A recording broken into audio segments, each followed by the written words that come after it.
بسم اللہ الرحمن الرحیم۔ السلام علیکم اسٹوڈنٹ، کیسے ہیں آپ سب؟ امید کرتی ہوں خیریت سے ہوں گے۔ آج پھر سے ہم اپنے یوٹیوب چینل اسلامی اسٹڈی میں آپ کی خدمت میں اپنے نئے لیکچر کے ساتھ حاضر ہیں۔ نیا لیکچر جو ہے ہمارا ازواج مطہرات کو ہدایت کے بارے میں ہے۔ سورہ احزاب کی 33 اینڈ 32 جو ہے وہ آیت ہے، اس کو ہم پڑھیں گے۔ تو پڑھتے ہیں، شروع کرتے ہیں۔ بسم اللہ الرحمن الرحیم۔ ازواج مطہرات کو ہدایت، سورہ احزاب کی 2012 میں یہ پبلش ہوئی تھی، اور اس کے بارے میں سوالات بھی اسی حساب سے آئے تھے۔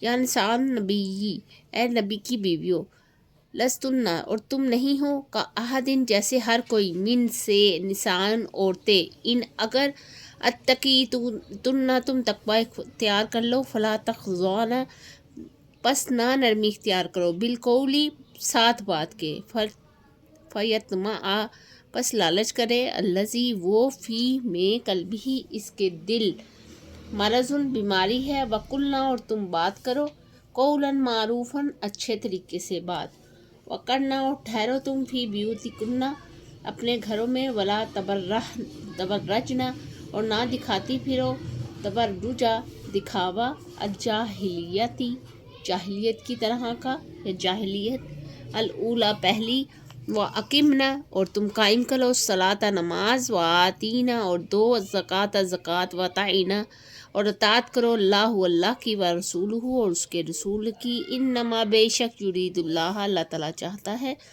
یذہب کہ دور کر دے یا لے جائے، عنکم تم سے، رجسن گندی بات یا گندگی، اہل البیتی گھر والوں، ویطہرکم اور تمہیں پاک کر دے، تطہیراً ستھرائی۔ ٹھیک ہے، اب ہم اس کا پڑھیں گے با محاورہ ترجمہ۔ اے نبی کی بیویوں، تم عام عورتوں کی طرح نہیں ہو، اور تقوی اختیار کرو، بس تم بات کرنے میں نرم لہجہ اختیار نہ کرو، جس سے دل میں مرض اور لالچ نہ کرے، مرض ہے کہ وہ لالچ نہ کرے، اور اچھے طریقے سے بات کرو، تم اپنے گھروں میں ٹھہری رہو، پرانی جاہلیت کا دکھاوا دکھاتی نہ پھرو، اور تم نماز قائم کرو اور زکوٰۃ ادا کرو، اللہ اور اس کے رسول کی اطاعت کرو۔ بے شک اللہ تعالیٰ چاہتا ہے کہ تم سے، یعنی نبی کے گھر والوں سے، گندی باتیں دور کر دے اور تمہیں پاک اور صاف کر دے۔ سورہ احزاب کی یہ آیات کی آج ہم نے با محاورہ ترجمہ اور تشریح کی ہے۔ عربی قواعد میں ہم آ جاتے ہیں، اس کے فعل مضارع ہے۔ فل یتمع میں یتمع جو ہے وہ فعل مضارع ہے، فا کو ہٹا دیا تو یرید میں یرید فعل مضارع ہے، لیذہب میں یذہب فعل مضارع ہے، لا اس کو ہٹا دیا۔ فعل امر میں قلنا کہا، کرنا اور اقمنا، آتینا اتینا، یہ سارے جو ہیں فعل امر ہے۔ فعل نہیں میں جس میں لا ہے، فلا ہے، وہ سارے فعل نہیں ہیں، جیسے فلا تخضعن میں لا تخضعن جو ہے، اور لا تبرجنا جو ہے وہ ہے فعل نہیں، مرکب اضافی میں آ جاتا ہے۔ نساء النبی، پہلے بھی میں نے آپ کو کہا تھا آیات کی جو ہے نا، آپ نے ایک ایک لفظ کو دیکھنا ہے کہ اس میں کیا کیا چیزیں ہیں، اضافی ہیں، توصیفی کون سے ہیں، حرف جار کون سے ہیں، اور ضمائر کون سے ہیں۔ قلبہ بیوتکنا تبرجت جاہلیتی رسولہ اہل البیت، مرکب اضافی ہیں۔ مرکب توصیفی جو ہیں وہ قولاً معروفاً، کسی چیز کی تعریف یا کسی چیز کی برائی کو مرکب توصیفی کہتے ہیں۔ الجاہلیت الاولی، حرف جار میں کا احدن، من میں کا، اور بالقول میں بے الف با، یعنی یہ جو ہے بالقول میں با حرف جار ہے۔ تشریح میں آ جاتے ہیں۔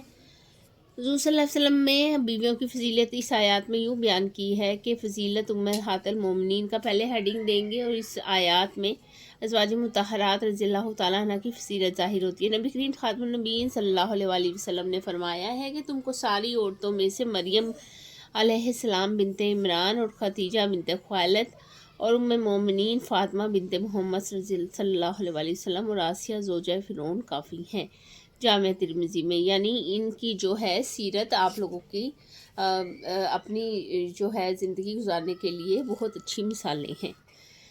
اس آیت میں ازواج مطہرات کو کہا جا رہا ہے کہ تم عام عورتوں کی طرح نہیں ہو، بلکہ تمہارا مقام بہت بلند ہے، اس لیے ان کو چند آداب بھی سکھائے جاتے ہیں۔ ان میں سب سے اہم یہ ہے، اب جس طرح کا عہدہ ہوتا ہے اس طرح کے اس میں ٹریننگ دی جاتی ہے۔ اگر ڈاکٹرز کا عہدہ ہے تو ڈاکٹرز کے حساب سے ٹریننگ دی جاتی ہے، اور اگر فوج کا عہدہ ہے تو فوج کے حساب سے ٹریننگ دی جاتی ہے. اسی طرح گورنر، بادشاہ، وزیر اعظم ہر ایک کو اسی کے حساب سے ٹریننگ اور اس کے قواعد و ضوابط بتائے جاتے ہیں. تو یہاں پہ ازواج مطہرات کو ان کی اعلیٰ ظرفی کی وجہ سے ان کو خاص آداب سکھائے جا رہے ہیں کہ غیر مردوں سے نرم لہجے میں بات نہ کیا کرو، تاکہ وہ جو لوگ اخلاقی امراض میں مبتلا ہیں اور آپ کے متعلق کسی کا لالچ کا شکار نہ ہو جائے، جس سے اخلاقی برائیوں کا آغاز ہوتا ہے.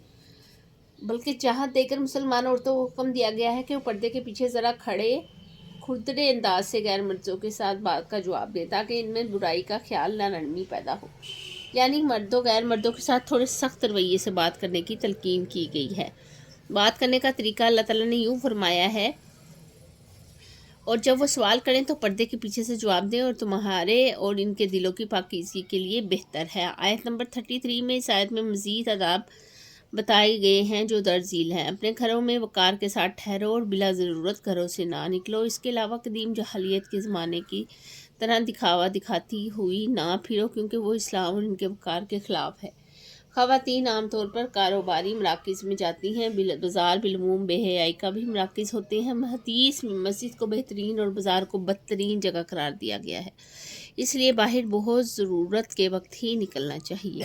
ازواج مطہرات کو نماز کا قائم کرنے کا حکم دیا گیا ہے. نماز سب سے اہم عبادت ہے. قرآن مجید میں بہت دفعہ اس کا حکم دیا گیا ہے. تو ازواج مطہرات کو تو اسپیشلی دیا جاتا ہے کیونکہ وہ ہمارے لیے مثال ہوتی ہیں، ان کی سیرت مثال ہوتی ہے، اور ویسے نماز تو ہر ایک پہ ہی فرض ہے. ازواج نبی صلی اللہ علیہ وسلم کو زکوٰۃ دینے کا حکم دیا گیا کیونکہ اسے نماز کے بعد سب سے اہم فرض قرار دیا گیا ہے. اللہ تعالیٰ اور اس کے رسول علیہ السلام صلی اللہ علیہ وسلم کی اطاعت کا حکم دیا گیا ہے، کیونکہ اسلام میں انہی دو اطاعتوں کی بنیادی اہمیت حاصل ہے. اس کے علاوہ ان تمام احکامات کا مقصد یہ بیان کیا گیا ہے کہ اللہ تعالیٰ ازواج مطہرات نبی صلی اللہ علیہ وسلم سے گندی باتوں کو دور کر دے، اور کیونکہ یہی تو امت مسلمہ کی سب خواتین کے لیے نمونہ ہے، اسی بنا پر اللہ تعالیٰ ان کو پاکیزگی عطا کرنا چاہتا ہے. آگے ہمارے پاس ختم نبوت کا ہے، اس کو بھی ہم تھوڑا دیکھیں گے کیونکہ نیکسٹ جو تفسیر ہے وہ زیادہ لینتھی ہے. تو ہے ما کان محمد ابائن احد من رجالکم ولکن رسول اللہ، نہیں ہے محمد تو آپ تمہاروں میں سے کسی کے مردوں میں سے کسی کے والد، لیکن رسول ہیں اللہ تعالیٰ کے، وخاتم النبیین اور خاتم النبیین ہے، وکان اللہ بکل شیء علیما، اور ہے اللہ تعالیٰ جاننے والا ہر چیز کو اور دیکھنے والا ہے. ٹھیک ہے، آگے ہے نہیں ہے محمد باپ کسی کی، یہاں پہ آ جاتا ہے باپ محاورہ. محمد صلی اللہ علیہ وسلم تمہارے مردوں میں سے کسی کے باپ نہیں ہے، لیکن وہ اللہ تعالیٰ کے رسول ہیں اور آخری نبی ہیں، اور اللہ تعالیٰ ہر شے کا جاننے والا ہے. عربی قواعد میں کیا آ جاتا ہے، فعل ماضی کانا میں ہے، یہ پہلے بھی 3-4 بار آیا ہے اور یہ آپ کو پتہ ہونا چاہیے. مرکب اضافی میں رجالکم میں کم جو ہے وہ مرکب اضافی ہے، رسول اللہ میں اللہ مرکب اضافی ہے، اور خاتم النبیین میں خاتم جو ہے مرکب اضافی. حرف جر جو ہے من ہے، واو ہے، بی ہے، یہ سارے حرف جر ہیں. ٹھیک ہے، اگر آپ اس میں چیک کریں گے نا تو یہ آپ کو سارے سمجھ میں آئیں گے. دیکھیں بکلی میں بھی با جو ہے حرف زر ہے. تشریح میں آ جاتا ہے منہ بولے بیٹے کے متعلق احکامات، اس میں اسپیشل جو بات آئی ہے وہ منہ بولے بیٹے کے متعلق آئی ہے. اس آیت کے مطالعے میں حضرت صلی اللہ علیہ وسلم کی بعثت مبارکہ کے بعد حالات کو مد نظر رکھنا ہوگا. اس وقت صورتحال یہ تھی کہ حضرت زید رضی اللہ تعالیٰ عنہ بن حارثہ نے اپنی بیوی حضرت زینب رضی اللہ تعالیٰ عنہ بنت جہش کو طلاق دے دی تھی. حضرت زید رضی اللہ تعالیٰ عنہ بن حارثہ کو حضور اکرم صلی اللہ علیہ وسلم نے منہ بولا بیٹا بنایا ہوا تھا، اور عرب میں منہ بولے بیٹے کی حقیقی بیٹے کے مترادف سمجھا جاتا تھا. اس اعتبار سے اس کی متعلقہ سے نکاح کو بہو سے نکاح کے برابر تصور کیا جاتا تھا.